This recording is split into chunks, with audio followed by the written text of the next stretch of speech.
நாம் எல்லாரும் பர்லு தொழுகை செய்கிறோம். ஆனா சில சிறிய நஃபில் தொழுகைகள் நம்ம வாழ்க்கையை முழுக்க மாற்ற முடியும். இப்போ அந்த முக்கியமான 5 நஃபில் தொழுகைகளை பார்க்கலாம்.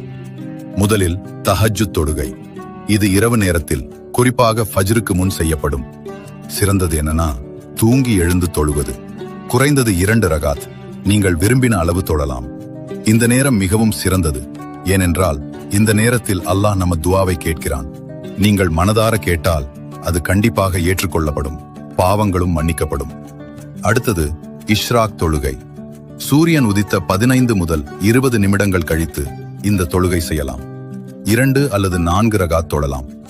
இந்த தொழுகையின் பெரிய பலன் என்ன தெரியுமா? நபி ஸல்லல்லாஹு அலைஹி வஸல்லம் அவர்கள் சொன்னார்கள், இதற்கு ஹஜ் மற்றும் உம்ரா செய்த நன்மை கிடைக்கும். மூன்றாவது துஹா தொழுகை.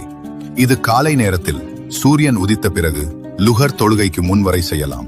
குறைந்தது 2 ரக்காத் முதல் 8 ரக்காத் வரை தொழலாம். இந்த தொழுகை நம்ம உடலின் ஒவ்வொரு மூட்டிற்கும் சதகா போல இருக்கும். மேலும் வாழ்க்கை வசதி, ரிஸ்க் அல்லாஹ் அதிகரிப்பான். நான்காவது அவ்வாபின் தொழுகை. இது மஹ்ரிப் தொழுகைக்கு பிறகு செய்யப்படும். பொதுவாக 6 ரகாத், 2 ரக்காத்தாக தொழுவார்கள். இந்த தொழுகையை தொடர்ந்து செய்தால் நம்ம பாவங்கள் மன்னிக்கப்படும், அல்லாஹ்விடம் நம்ம நெருக்கம் அதிகரிக்கும். இறுதியாக தஹியத்துல் மஸ்ஜித். நீங்கள் மஸ்ஜிதில் நுழைந்தவுடன் உட்காரும் முன் 2 ரகாத் தொழ வேண்டும். இது அல்லாஹ்வின் வீட்டிற்கு மரியாதை செலுத்தும் தொழுகை. சிறியதாக இருந்தாலும் பெரிய நன்மை தரும். இந்த 5 நஃபில் தொழுகைகளையும் உங்கள் வாழ்க்கையில் சேர்த்துக் கொள்ளுங்கள். சிறிய முயற்சிதான், ஆனால் பெரிய மாற்றம் தரும். இன்று முதல் ஆரம்பியுங்கள். அல்லாஹ் நம்மை எல்லாரையும் நேர்வழியில் நடத்துவானாக. ஆமீன்.